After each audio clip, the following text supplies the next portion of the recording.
And we're also a society that hates women. Like this one from the good old BBC. I'm not sure how many fans want to see Indiana Jones as a broken, helpless old man who cowers in the corner while his patronising goddaughter takes the lead, but that's what we're given, and it's as bleak as it sounds. Now you say, yeah, those male chauvinists, they hate women. No, women hate women. It's also nice to know that the film carefully obeys the golden rule of modern writing that no woman can ever possibly get rescued by a man. Like, remember in the finale of the '89 movie how Prince Eric bravely took control of the damaged ship and steered the prow right into Ursula's chest just as she was about to kill Ariel, saving her life just like she saved his earlier? Well, those outdated ideas of heroic self-sacrifice have got no place in modern Disney movies, where women are all portrayed as unstoppable, all-conquering, and men just need to step aside and make way for them. So naturally, Ariel takes control of the ship and saves the day instead, despite having absolutely no experience or understanding of sailing ships or how they function.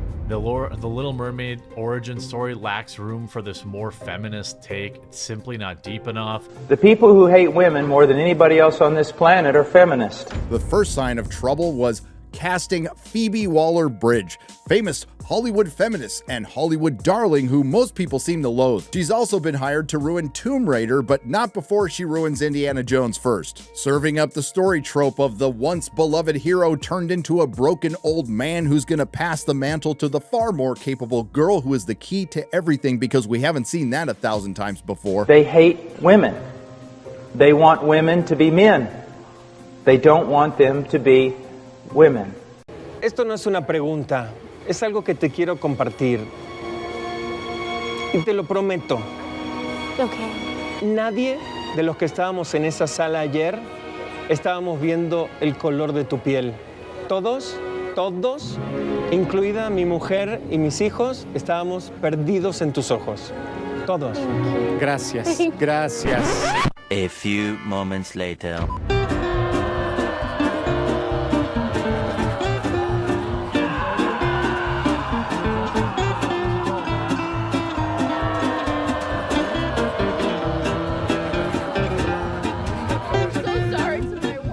And any woman who says, I believe that it is my desire to be in my home, to raise godly children, to support my husband in the endeavors that he has to go through in order to provide for our family. Alrighty, folks, so I've been made aware of a trend called the trad wife social media trend. We're going to talk about it. So what exactly is a trad wife, you might ask? Become a traditional wife. Number 1, embracing ultra-traditional gender roles into your marriage. The man, he is the provider, the main breadwinner. He goes out of the house and works. The woman, the wife, she is the homemaker. She takes care of the home, she takes care of herself, and she does the cooking and the cleaning. If you marry a guy who in your dating life, he showed abusive and control tendencies, this is a disaster waiting to happen, because when you become financially dependent on this man, he will abuse all of that. So make sure that you take your dating life very seriously. If you are not dating to eventually marry that person, you're wasting your time. So this has driven people absolutely mad, apparently. Well, I want to look at some of the reactions so we can see why it's driving people quite so insane. We have lots of primary sources about what life was like for women in the 1950s. I don't think it's possible for women who grew up in the 21st century to really understand what it's like to be trapped inside the home. Any woman who does that is considered a failure.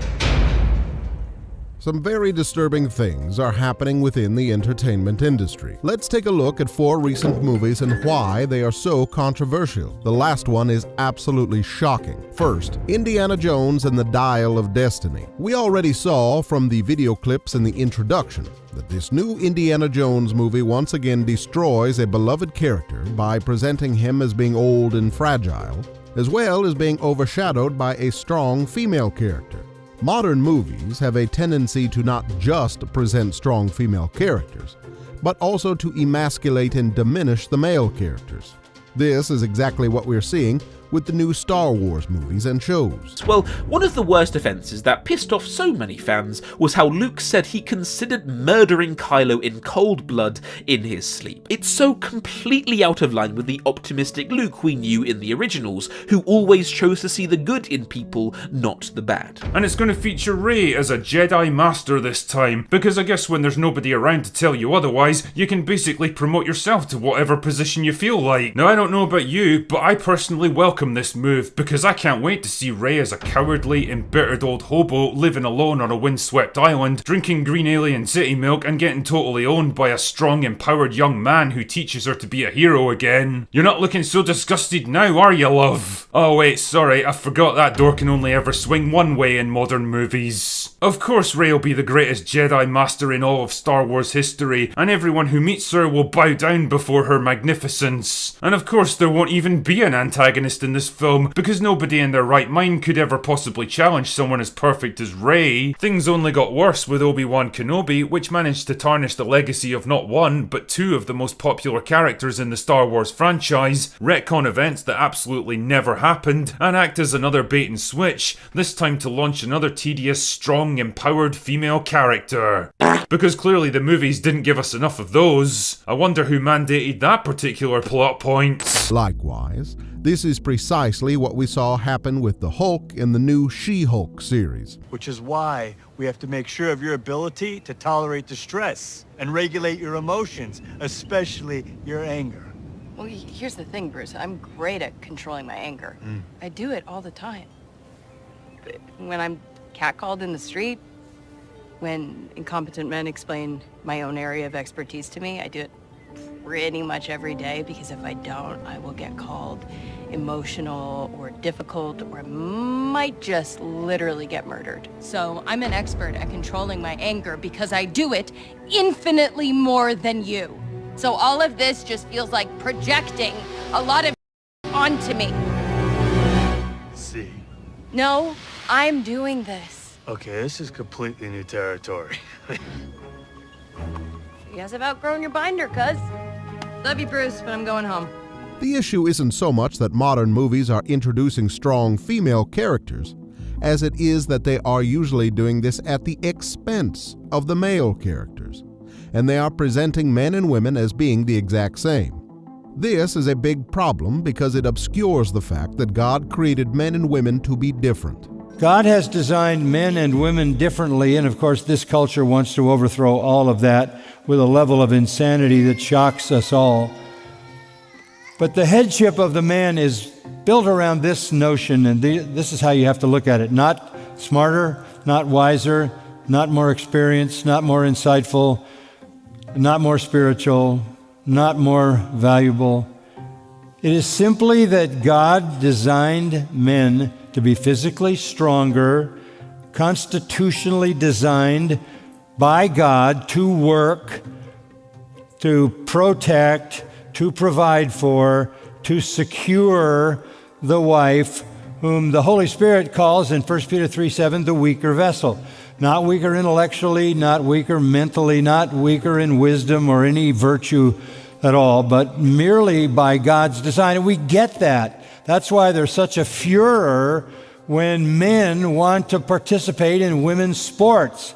Anybody gets that. It's obviously not a possible compatibility, because men have a completely different system that makes them stronger than women. It's really nothing more than that. Let's move on to the second movie, The Little Mermaid live-action remake. Just like with the new Indiana Jones movie, the new Little Mermaid live-action remake makes changes to the original characters and story because of feminist values. This has been funny. The people attached to this have been going around saying that this movie's better than the original animated one strictly because of the fact that it takes modern things and inserts it, like consent, which is dumb, because as brought up here by My Nerdy Home, she points out this from the article: there are some lyric changes in Kiss the Girl because people have gotten very sensitive about the idea that Prince Eric would in any way force himself on Ariel. And she points out here, with good reason, that the whole point of the song was to convince Eric to kiss her.